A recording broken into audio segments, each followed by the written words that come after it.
تھوڑی دیر وہ ایسے ہی کھڑی کارپیٹ پر گرے عدن کو دیکھتی رہی، پھر آگے بڑھ کر میگزین کو اٹھا لیا۔ MBBS ڈاکٹر عدن غلام علی، پاکستان۔ اس تعارفی سطر کے نیچے مختصراً اس کے ساتھ پیش آنے والا واقعہ درج تھا۔ یہ ایک آرٹیکل تھا جسے ایک مقامی مسلمان صحافی نے شائع کیا تھا۔ یہ ان لوگوں کے بارے میں تھا جنہیں بے گناہ یا بے حد معمولی الزامات لگا کر سالوں سے جیلوں میں قید کر رکھا تھا۔ ان پر دہشت گردی کا شبہ کیا گیا تھا اور سالوں سے وہ شبہ نہ تو تصدیق میں بدل رہا تھا اور نہ ہی مخالفت میں۔ آرٹیکل میں کل 20 ایسے لوگوں کا ذکر مکمل تعارف اور تفصیل کے ساتھ کیا گیا تھا، باقی اعداد و شمار الگ سے تھے۔ افق نے آرٹیکل کو ایک بار پڑھا اور عدن کے ساتھ ہوئے واقعے کو 3 بار۔ جب وہ بار بار اس کے ساتھ پیش آئے واقعے کو پڑھ رہی تھی تو شاید انجانے میں وہ اس کے باپ کے ہاتھوں ہوئی اپنی بے عزتی کا بدلہ لے رہی تھی، لیکن صرف ایسا بھی نہیں تھا۔ حیرت اور افسوس کی ایک تیز دھار اس کے اندر سے پھوٹ رہی تھی۔ وہ ایک دم ایسی کوری تختی بن گئی جس پر عدن ہی ڈوب ابھر رہا تھا۔ ڈور بیل بہت زور و شور سے بجنے لگی۔ اس بار وہ آواز پر چونکی۔ تم ٹھیک تو ہو افق؟ نمل نے چھوٹتے ہی پوچھا تو وہ گھبرا گئی کہ اس نے یہی کیوں پوچھا۔ فرزام کا فون آیا تھا، کہہ رہا تھا تم دونوں میں سے کوئی بھی فون نہیں اٹھا رہی۔ وہ کب سے فون کر رہا ہے؟ میں واش روم میں تھی، اس نے جھوٹ بولا۔ لاؤنج کی طرف واپس آتے وہ اور پریشان ہو گئی۔ اسے قریب ہی رکھے موبائل کے 6 بار بجنے پر بھی پتہ ہی نہ چلا۔ آخر کیوں؟ کس لیے؟ فرزام کو فون کیا، واش روم کا بتایا۔ وہ بات اس سے کر رہی تھی، دیکھ میگزین کو رہی تھی۔ تھک گئی ہو افق؟ نہیں تو، جواب کے درمیان ذرا سا وقفہ آیا۔ تم آرام کرو، پھر بات ہوگی۔ وہ ناراض نہیں ہوا تھا، اس کی غائب دماغی پر خود ہی یقین کر لیا کہ وہ تھک گئی ہوگی۔ وہ اٹھی اور لیپ ٹاپ گود میں رکھ کر بیٹھ گئی۔ عدن کی تفصیل میں اس کے وکیل کا ذکر بھی تھا اور بیان بھی۔ سرچ انجن سے اس نے بوسٹن کے وکیل عبدالعزیز کو ڈھونڈ لیا۔ افق کو معلوم نہیں تھا کہ اس نے عدن سے متعلق اس آرٹیکل کو کیوں پڑھا، فرزام کی کالز کو کیسے مس کر دیا اور اب اس کے وکیل کو کیوں ڈھونڈا۔ افسوس کی لہر جو اس کے اندر سے اٹھی تھی سب اسی کے زیر اثر تھا۔ ایسا تو تھا ہی نہیں کہ وہ عدن کی شکل بھی دیکھنا نہیں چاہتی تھی۔ اسلام آباد CMH کے باغ میں بیٹھ کر اس نے دعا کی تھی کہ زندگی میں یہ شخص ایک بار تو ضرور اسے ملے۔ بے شک افق کے ہاتھ میں کشکول ہو اور عدن کے ہاتھ میں خیرات۔ وہ اس شخص سے ضرور پوچھے گی کہ عزت سے چھوڑ دینے کے لیے تو اس نے خود کہا تھا، اس دھوکہ دے کر بھاگنے کی کیا ضرورت تھی۔ وکیل عبدالعزیز کا نمبر ملایا۔ محبت ماریا سے کرتا تھا، شادی بھی اسی سے کی، دھوکے کے لیے افق کی کیوں؟ بیل جا رہی تھی۔ اگر وہ کبھی افق کی زندگی میں نہ آتا تو وہ اس کے گدے باپ کے سامنے نہ جاتی۔ Lawyer Abdul Aziz speaking, what can I help you with? Doctor Adan Ghulam علی کے وکیل ہیں آپ؟ یس۔ کیا وہ واقعی بے گناہ ہے؟ پہلے اپنا تعارف کروائیں لیڈی۔ کیا وہ دہشت گرد ہے؟ آپ کا نام لیڈی؟ کتنی سزا ہوگی؟ رہا ہوگا بھی یا نہیں؟ کیا وہ سچ میں دہشت گرد ہے؟ آر یو مس افق؟ مس افق، مس افق، مس افق۔ فرزام کے فلیٹ میں اس فکرے کی باز گرج گونجنے لگی۔ فون افق کے ہاتھ سے گرتے گرتے بچا۔ وہ اسے کیسے جانتا تھا؟ 7 سمندر پار ایک انجانا شخص جس سے آج اس کی پہلی بار بات ہو رہی تھی، وہ اس کا نام لے رہا تھا۔ آر یو دیر مس افق؟ وہ یقین ہی کر بیٹھا تھا کہ وہ افق ہی ہے۔ خاموشی کا وقفہ جاری رہا۔ Are you okay? آخر کار اس نے مری مری آواز میں یس کہا۔ آپ مجھے کیسے جانتے ہیں؟ تو آپ مس افق ہی ہیں۔ میرا اندازہ ٹھیک ہی تھا۔ پچھلے 4 سالوں سے میں نے ایک ہی نام لاکھوں بار سنا ہے، افق افق افق۔ اسے کہو میرے لیے دعا کرے، مجھے آزاد کروا لے۔ افق ملی کہاں ہے وہ؟ فون اس کے ہاتھ سے گر گیا اور اس کی بیٹری الگ ہو گئی۔ منہ پر ہاتھ رکھ کر اس نے اپنی چیخ کو روکنا چاہا۔ یہ کیا ہو رہا ہے؟ عدن تو دھوکے باز ہے، اسے تو اس پر تھوکنا ہے، اس کا گریبان پکڑنا ہے، پھر یہ سب۔ اتنے سال وہ اسے یاد کرتا رہا ہے، اس کا نام لیتا رہا ہے۔ منہ پر ہاتھ رکھے وہ بیٹھی رہی۔ ذرا دیر بعد آس پاس ایسے دیکھنے لگی جیسے سپنا ٹوٹ گیا ہو یا سپنے میں ہو اور بلک کر التجا کر رہی ہو کہ یہ خواب ہی ہو، اور بس۔ اوہ خدایا! اس نے سر کو تھام لیا۔ آنسو آنکھوں سے رواں ہو گئے۔ اب یہ آنسو کس احساس کے تحت تھے افق اس کا فیصلہ بھی نہیں کر سکتی تھی۔ بہت دیر تک وہ ایسے ہی بیٹھی رہی۔ فون کی بیٹری اس میں واپس ڈال کر فون آن کیا۔ عبدالعزیز کا ایک میسج موجود تھا۔ میرے آفس میں آ کر ملے، ساتھ ہی آفس کا پتہ بھی لکھا تھا۔ اس نے افق کو آفس میں آنے کے لیے کیوں کہا اور وہ کیوں جائے، کس لیے؟ وہ نہیں جائے گی، اسے نہیں جانا چاہیے۔ وہ کیوں نہ چاہے، اسے کیوں نہیں جانا چاہیے؟ سوالات آگے پیچھے اس کے اندر باہر بن رہے تھے۔ نیلا کرتا جینز اور جوگرز پہن کر بیگ کو کندھے پر لٹکا کر وہ دروازے کو لاک لگا کر نیچے آ گئی۔ افق نے ادن کا اعتبار کیا تھا۔ اس کی مدد لینے ٹی ایچ اے اس کے باپ کے پاس پہنچی تھی۔ یہ دو بڑی غلطیاں تھیں، لیکن اس بار وہ ایک فاش غلطی کرنے جا رہی تھی۔ Next article. مجھے صرف تجسس تھا، میں اس لیے یہاں آئی ہوں۔ وہ آ تو گئی تھی مگر اب پچھتا رہی تھی۔ وہ کشی بھری زندگی گزار رہی ہے، اس کی بلا سے وہ دہشت گردی سے ہی۔ آپ صرف تجسس مٹانے کے لیے آئی ہیں؟ ایک کہنا مشک وکیل نے اس کی بودی دلیل کو مزے سے ایک طرف کر دیا۔ یہ سچ ہے، وہ اس کا طنز سمجھ گئی۔ سچ کے بارے میں آپ بھی جانتی ہیں، لیکن کیا آپ ادن کی مدد نہیں کریں گی؟ میں؟ اس لفظ مدد کا تو اسے گمان بھی نہیں تھا کہ اسے کہا جائے گا اور اسے یہ سوال پوچھا جائے گا۔ آپ پہلی خاتون ہیں، دراصل کوئی پہلا انسان ہے جو اس کیس کے سلسلے میں میرے پاس آیا ہے۔ ان کی وائف؟ ان دونوں کی علیحدگی ہو چکی ہے۔ ادن کا خاندان؟ وہ لفظ فادر استعمال کرنا نہیں چاہتی تھی، وہ یہاں نہیں آ سکتے تھے۔ اس کے فادر نے کوشش کی تھی، انہیں ویزا ہی نہیں دیا گیا۔ فادر کے نام پر ایک آسمانی بجلی اس میں سے ہو کر گزری۔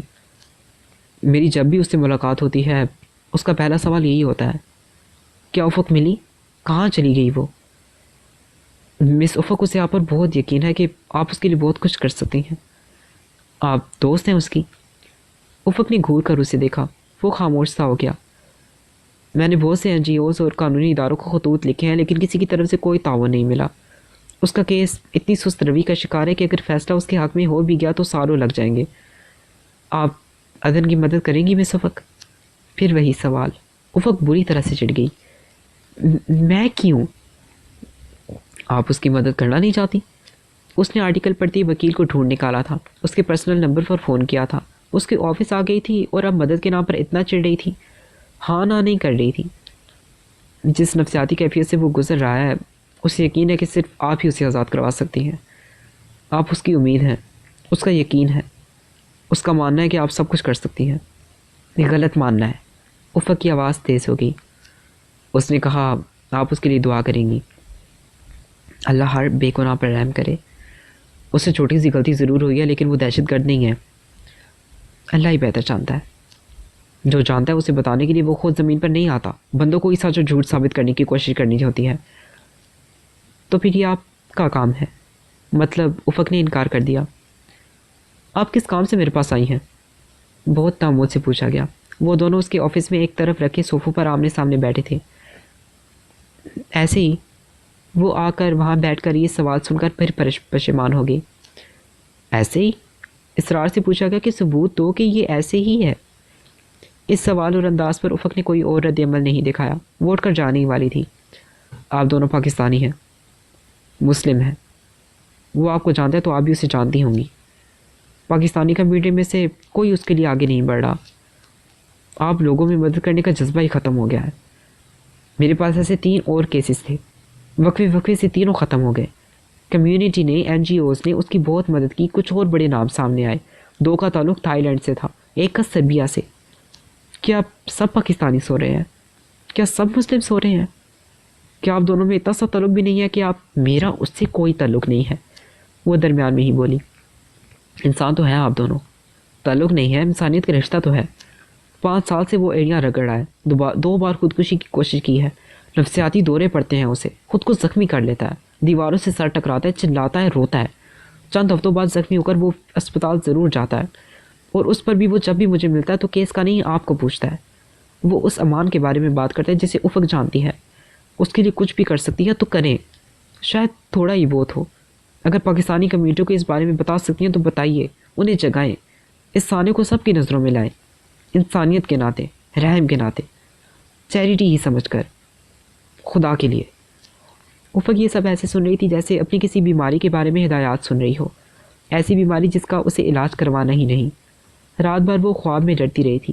سالوں پہلے اس کی یہ حالت تب ہوئی تھی جب وہ ادن کے باپ کے ہاتھوں سے بچ نکلی تھی۔ اسی رات سوتے میں اس نے دل خراش چیخیں ماری، اور دورے سی کیفیت میں آ گئی تھی۔ اماں، جمال، اسد سہم کر اٹھ بیٹھے۔ اماں اس کے ہاتھ پاؤں سہلانے لگی۔ جمال پانی کے لیے بھاگا۔ اسد ڈر کے مارے رونے لگا۔ وہ رو دھو کے اور بےزتی کے نام پر پڑا تھا۔ اس کے اندر آگ لگی ہوئی تھی۔ چھوٹے سے گھر میں باتھ روم میں جا کر اس نے اپنی چیخیں دبائی تھیں۔ رات گئی، اس کی آنکھ لگی تو خواب میں وہ دھاڑے مارتی رہی تھی۔ اس کی حالت دیکھ کر اماں پسینے میں نہا گئی، اٹکی اٹکی سانسیں لینے لگی۔ افق نے باقی ماندہ چیخوں کا دم گھوڑ دیا۔ اس نے اپنی ماں کی حالت کو دیکھا اور لب سی لیے، ورنہ جس طرح اس کے باپ کے مرنے پر اس کی پھوپھی نے بین ڈالے تھے، ٹھیک اسی طرح وہ بھی بین ڈالنا چاہتی تھی۔ اس کی اگلی سسکی اس کی اماں کی جان لے لے گی۔ اس دن کے بعد سے افق اپنے وجود میں قید ہو گئی۔ کیا اسے قید کی سزا نہیں ہوئی تھی تب؟ اس کا جرم محبت تھا اور سزا کے نام پر اسے بہت کچھ بھگتنا پڑا تھا۔ محبت کے نام پر اس نے بھیانک سزا کاٹی۔ کیا آپ ہماری مدد کریں گی؟ اس سے پھر پوچھا جا رہا تھا۔ وہ خود سے پوچھنے لگی کہ اسے اس کی مدد کیوں کرنی چاہیے۔ وہ اسے چھوڑ گیا، اسے بھی ایسا ہی کرنا چاہیے۔ اس کی مدد اس پر فرض تو نہیں ہے۔ دنیا میں اور بھی لاکھوں انسان اسی کی طرح ہیں۔ ہر شخص اپنے نصیب کے مطابق ہی دکھ اٹھاتا ہے، جیسے وہ اپنے نصیب کے میٹھے پھل اکیلے اکیلے کھاتا ہے۔ عدن نام کا باپ اس نے اپنی زندگی سے پھاڑ پھینکا ہے۔ اب وہ اس شخص کا نام بھی کہیں شامل کرنا نہیں چاہتی۔ مجھے افسوس ہے کہ آپ مجھے کوئی جواب نہیں دے رہی۔ جس شخص نے سالوں آپ کا انتظار کیا ہے، اسے یہ جان کر بہت مایوسی ہوگی۔ آپ اسے میرے بارے میں نہیں بتائیں گے؟ ظاہر ہے، میں ایک مایوس شخص کو اور مایوس کیوں کروں گا؟ افق وہاں سے اٹھائی اور بے مقصد سڑکوں پر چہل قدمی کرتی رہی۔ دوپہر کے کھانے کے لیے گئی اور آرڈر دے کر اٹھ گئی۔ وہ بیٹھنا چاہ رہی تھی، کھڑے رہ کر چلنا اسے اس وقت اسے معلوم نہیں تھا وہ یہ کام کس وقت کر رہی تھی۔ بے مقصد گھومتے پھرتے وہ گھر آ گئی۔ صبح ناشتہ بھی نہیں کیا تھا، دن میں صرف دودھ پیا تھا، اور اب بھی کھانے کے بجائے وہ کاؤچ پر ڈھیر ہو گئی۔ دماغ میں 8 سالوں کے خاکے پر پرزے پرزے ہو کر اڑ رہے تھے۔ جبک جبک سب آ جا رہا تھا۔ لینڈ لائن فون بجنے لگا۔ 2 گھنٹے سے وہ کاؤچ پر لیٹی تھی۔ شام گہری ہو رہی تھی۔ گھر کے اندر اندھیرا ہوا تھا، کوئی لائٹ بھی اس نے روشن نہیں کی تھی۔ تمہارا فون کیوں بند ہے؟ اوہ، چارج نہیں کیا تھا۔ تم ٹھیک ہو؟ بالکل۔ کہاں تھی تم؟ میں سو رہی تھی۔ سارا دن سوتی رہی ہو، اس سے پہلے کہاں تھی؟ میں شاپنگ کرنے گئی تھی۔ کیوں گئی؟ فرزام کو غصہ آ گیا۔ کیوں نہ جاتی؟ وہ حیران ہوئی۔ تمہیں میسج بھی کیا تھا افق، تم کیوں گئی؟ اس کی جھنجھلاتی آواز بلند ہوئی اور پھر وہ خاموش ہو گیا۔ چلو ٹھیک ہے، اب تو تم گھر میں ہی ہو، نمل بھابھی کے پاس چلی جانا، فارغ ہو کر انہی کے پاس چلی جایا کرو، بور نہیں ہوگی۔ میں تیار ہو کر چلی جاتی ہوں۔ اس نے پوچھا ہی نہیں کہ وہ اسے باہر جانے سے کیوں روک رہا تھا۔ افق نے موبائل آن کیا۔ وکیل کے آفس میں جانے سے پہلے اس نے خود ہی اسے بند کر دیا تھا، تاکہ پاکستان سے یہ فرزام کی کال نہ آ جائے اور اس کے منہ سے نکل نہ جائے کہ وہ کہاں آئی ہے اور کس کے پاس اور کیوں ہے۔ رات میں نیند میں ڈر گیا۔ خواب تھا شاید، خواب مجھے یاد نہیں، لیکن اس خواب و ڈر کا تعلق تم سے تھا۔ میں نے خود ہی یہ نتیجہ اخذ کر لیا کہ کہیں تمہیں کوئی نقصان نہ پہنچنے والا ہو۔ میری تسلی کے لیے تم ذرا احتیاط سے رہنا، گھر سے تو باہر جانا ہی نہ، نمل بھابھی کے پاس چلی جانا۔ فرزام کا میسج پڑھ کر کل سے اب تک اسے پہلی بار سکون کی سانس آئی۔ اپنے شوہر کے اتنے فکر مند ہونے پر اس کا دل بھر آیا۔ وہ اس میسج پر ہاتھ پھیرنے لگی۔ دلوں میں سب سے پیارا دل فرزام کا تھا اور اس دل کی مالک وہ تھی۔ اس نے عدن کے خوف سے بچنے کے لیے اس کے لیے جاب لے لینے کے ڈر سے فرزام سے شادی کی تھی۔ اور کون تھا جو فرزام کو پسند نہیں کرتا تھا، اور وہ اسے سب سے زیادہ پسند کرتی تھی۔ اس نے اس کا نفسیاتی علاج کیا تھا، اسے پر اعتماد بنایا تھا۔ اسی نے اسے سکھایا تھا کہ لوگوں سے ڈرنا چھوڑ دے، اور یونیورسٹی میں اس نے کسی بھی لڑکے سے ڈرنا چھوڑ دیا تھا۔ وہ بہانے سے اسے باتیں کرنے آتے تھے اور وہ بڑے طریقے سے انہیں سیدھا راستہ دکھا دیتی تھی۔ فرزام اس کی ذہنی تعمیر میں حصے دار تھا۔ وہ اس کے غریب ہونے، چھوٹے گھر کی ہونے پر اسے کچھ جتاتا نہیں تھا۔ اس نے کبھی بھول کر بھی عدن کا نام اس کے سامنے نہیں لیا تھا۔ دونوں کا بہت ہی خاص قریبی رشتہ تھا، اور دونوں ہی اس خاص رشتے کے ساتھ ایک دوسرے کے لیے بہت خاص تھے۔ تیار ہو کر وہ نمل کے پاس آ گئی۔ ڈنر اسی کے ساتھ کیا اور رات میں 3 عدد نیند کی گولیاں کھا کر سو گئی۔ اگلی صبح عبدالعزیز کا میسج موجود تھا، وہ اسے دوبارہ ملنے کے لیے بلا رہا تھا۔ افق نے میسج ڈیلیٹ کر دیا، آج اسے بہت سے کام تھے۔ اسے NGO جانا تھا، انہیں اگلی ایونٹ کے لیے بریفنگ دی جانی تھی۔ دوسرے ہفتے کا ایونٹ بھی شاندار رہا اور مجموعی طور پر کافی منافع ہوا۔ اس کا سکور اس بار بھی اچھا ہی تھا۔ سب کے لیے مشترکہ تالیاں بجوائی گئیں، فردن فردن ان کی تعریف کی گئی۔ مسٹر جین اس کے پاس بھی آئے۔ وہ 50-55 سالہ 6 فٹ کے سفید فام امریکن تھے۔ سب سے ایسے باتیں کرتے جیسے وہ ان کے شاگرد اور سامنے والا ان کا استاد محترم ہے۔ اتنی عاجزی تھی کہ سارا وجود ہی جھکا ہوا تھا، ہاتھوں پیروں کی انگلیاں بھی۔ کیا آپ کو امریکی جیلوں کے بارے میں معلوم ہے کہ وہاں کتنے بے گناہ لوگ قید ہیں؟ وہ اس کی تعریف کر رہے تھے اور وہ اچانک سے ہی ان سے یہ سوال کر بیٹھی۔ مسٹر جین کی آنکھوں کا رنگ بدلا، جیسے وہ جانتے تھے کہ یہ صرف ایک سوال نہیں ہوتا۔ مختلف ملکوں کے دوروں کے دوران ان سے ایسے سوال پوچھ ہی لیے جاتے تھے، خاص طور پر نوجوان تو ان کی جان کو آ جاتے ہیں، صرف اس لیے کہ وہ خود ایک امریکی ہیں اور کسی بھی گورے کو دیکھ کر انہیں لگتا ہے کہ یہ بھی گوانتا نام موبے کے ظالموں سے ایک ہے۔ اگر نہیں ہے تو اس ڈھانچے کا حصہ تو ضرور ہی ہے، اور اگر یہ بھی نہیں تو چلو وہ امریکی تو ہے نا، جو اپنے علاوہ ہر مذہب اور قوم سے نفرت کرتا ہے۔ لیکن وہ ایک ایسی NGO کے فعال کا رکن تھے جو تھرڈ ورلڈ کے لیے کام کرتی ہے۔ وہ صرف انسانیت کے لیے کام کرتے تھے اور اس میں ان کا کوئی ذاتی فائدہ شامل نہیں تھا۔ میں کچھ کہہ نہیں سکتا، وہ گڑبڑا گئے اور مزید بحث سے بچنا چاہا۔ آپ کی NGO کو اس کے لیے بھی کام کرنا چاہیے۔ بہت سے امریکن بھی ان حالات کا شکار ہیں اور ایسے ہی جیلوں میں قید ہیں۔ وہ دراصل یہ ایک نقطہ واضح کرنا چاہتے تھے کہ صرف مسلمان ہی اس سب کا اتام نہیں بنتے۔ پھر آپ کو ان سب کے لیے کام کرنا چاہیے۔ بہت سے دوسرے ادارے اس پر کام کر رہے ہیں، ہم ان مسائل پر کام نہیں کرتے، ہماری NGO کا یہ منشور نہیں ہے۔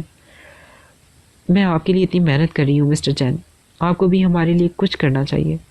افق نے سنا ہی نہیں کہ مسٹر جین نے کیا وضاحت کی۔ دوسرے لوگوں کی طرح اس کا بھی یہی ماننا تھا کہ امریکی سب کچھ کر سکتے ہیں، تباہی بھی اور آباد کاری بھی۔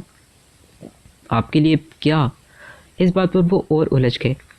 افق کا مسٹر جین کو رو کر یہ سب کہنے کا کوئی ارادہ نہیں تھا، لیکن جب وہ اس کے پاس آئی تو نہ چاہتے ہوئے بھی اسے تھوڑا سا غصہ آ گیا۔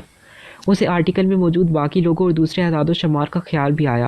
اسے ایک دم سے یہ لگا کہ اپنے کام کے لیے تو یہ امریکی اس سے کام لے رہے ہیں، تو اس کے کام کے لیے یہ آگے آئیں گے۔ یہ سب سوچتے وہ یہ بھول رہی تھی کہ تھرڈ ورلڈ میں پاکستان بھی شامل ہے، اور پاکستان کے دیہی علاقوں میں اسی NGO کے کارکن ویکسین کی سپلائی کے لیے پہنچتے ہیں۔ مختلف انجیکشن اور ڈراپس انہیں کی طرف سے جاتے ہیں۔ اس نے انہیں ڈاکٹر عدن کے بارے میں بتا دیا۔ وہ خاموشی سے سب سنتے رہے۔ 2 دن بعد انہوں نے افق کو NGO کے لیے اپنے رضاکار صحافی سے ملوایا۔ صحافی کا تعلق ایک بڑے میڈیا گروپ سے تھا اور وہ اس گروپ کے اخبار، میگزین اور TV کے لیے کام کرتا تھا۔ صحافی کی ملاقات اس نے عبدالعزیز سے کروا دی۔ وہ اس معاملے میں پڑھنا نہیں چاہتی تھی، اور اگر وہ اس معاملے میں تھوڑا بہت شامل ہو ہی گئی تھی تو آگے جانا نہیں چاہتی تھی۔ اس نے عبدالعزیز سے وعدہ لیا تھا کہ اس کا نام اور شناخت سامنے نہیں آئے گی، خاص طور پر عدن کو اس بارے میں بالکل خبر نہیں ہونی چاہیے۔ عبدالعزیز کا خیال تھا کہ صحافی ان کی بہت مدد کر سکتا ہے، اور وہ اس صحافی سے مل کر حقیقتاً بہت خوش ہوا تھا۔ چند ہی ہفتوں بعد مسٹر جین نے افق کو چند دوسری NGOs کی طرف بھیج دیا۔ انہیں افق کا کیا گیا طنز بہت برا لگا تھا۔ وہ بار بار بہت لوگوں کے ساتھ یہ کہتے تھے کہ وہ جو کچھ کر سکتے ہیں ضرور کریں گے۔ افق نے نہ چاہتے ہوئے بھی ان NGOs کے نمائندوں سے پھر بات چیت کی۔ مسٹر جین کے ساتھ کی گئی حادثاتی بات چیت کارگر ثابت ہو رہی تھی۔ پیچھے ہٹتے ہٹتے نہ کرتی بھی افق اس سب میں اتنی شامل ہو گئی۔ NGOs کے نمائندوں نے وکیل سے ملاقات کی، اس سے کیس ہسٹری لی۔ آپ نے مجھے حیران کر دیا، عبدالعزیز کا میسج آیا۔ اس کا منہ بن گیا پڑھ کر۔ اسے یہ تعریف اچھی نہیں لگی۔ کاش وہ کبھی آفس گئی ہی نہ ہوتی، اور نہیں تو اس نے وہ رسالہ ہی نہ خریدا ہوتا۔ عبدالعزیز کی براہ راست بات چیت NGOs سے ہونے لگی۔ اس نے عبدالعزیز سے صاف صاف کہہ دیا کہ اس نے جتنے ریفرنس دینے تھے وہ دے چکی، اب اسے پریشان نہ کیا جائے۔ آئندہ آنے والے چند اور ہفتوں میں ایک اور واقعہ ہوا۔ صحافی اسکاٹ جو اس سارے معاملے کے لیے مواد اکٹھا کر رہا تھا، اس نے 2 سینیٹرز اور ایک قانون دان کے سامنے ایک لائیو ٹاک شو کے دوران اس مسئلے کو اٹھایا۔ عبدالعزیز کی طرح ایسی ہی کیسز کو ہینڈل کرنے والے دوسرے وکلاء اور متاثرین کے خاندان کے افراد بھی شامل تھے۔ چند ڈاکومنٹری چلائی گئی، صرف شبے پر قید مجرموں کی بابت طرح طرح کے سوالات کیے گئے۔ ایسے شوز وہاں آئے دن ہوتے تھے، لیکن اس سے یہ ضرور ہوتا ہے کہ جن لوگوں کی نظروں سے ایسے واقعات چھپے ہوئے ہیں، کم از کم اس طرح ان کے کانوں تک یہ خبر ضرور پہنچ جاتی ہے۔ اسکاٹ نے اسی مسئلے پر ایک فیچر لکھا اور اس نے براہ راست حکومتی اداروں پر تنقید کی۔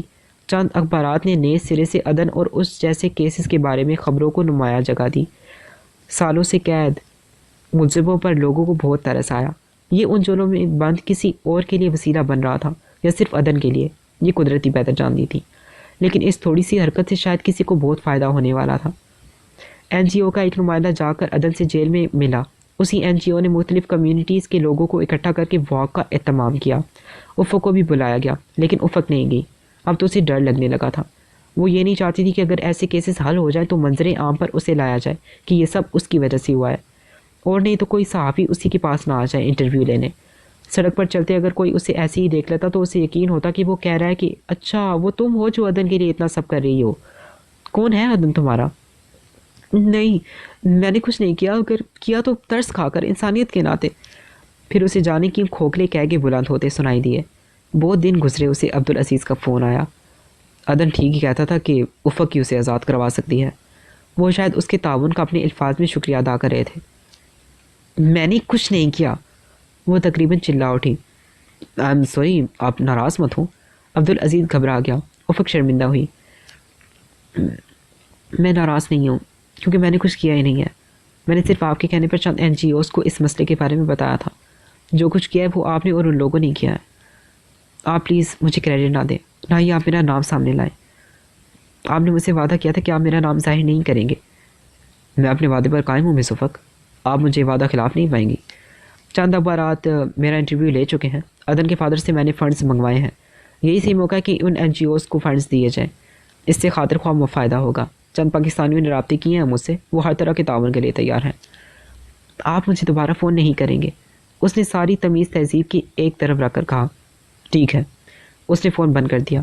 عبدالعزیز نے اپنا وعدہ پورا کیا اور دوبارہ فون نہیں کیا۔ ویک اپ کال دی جا چکی تھی۔ عدن جیسے 15 اور لوگوں کے کیسز نکل آئے تھے۔ سوشل میڈیا ان کیسز کے لیے زیادہ فعال تھا۔ باقاعدہ احتجاج کیے جا رہے تھے۔ آئے دن نئی نئی خبریں سامنے آتی تھیں۔ ان کے خاندان کے لوگوں کے بیانات سامنے آتے تھے۔ سست رفتاری سے عدالت میں چلنے والے ان کیسز نے کچھ رفتار پکڑ لی تھی۔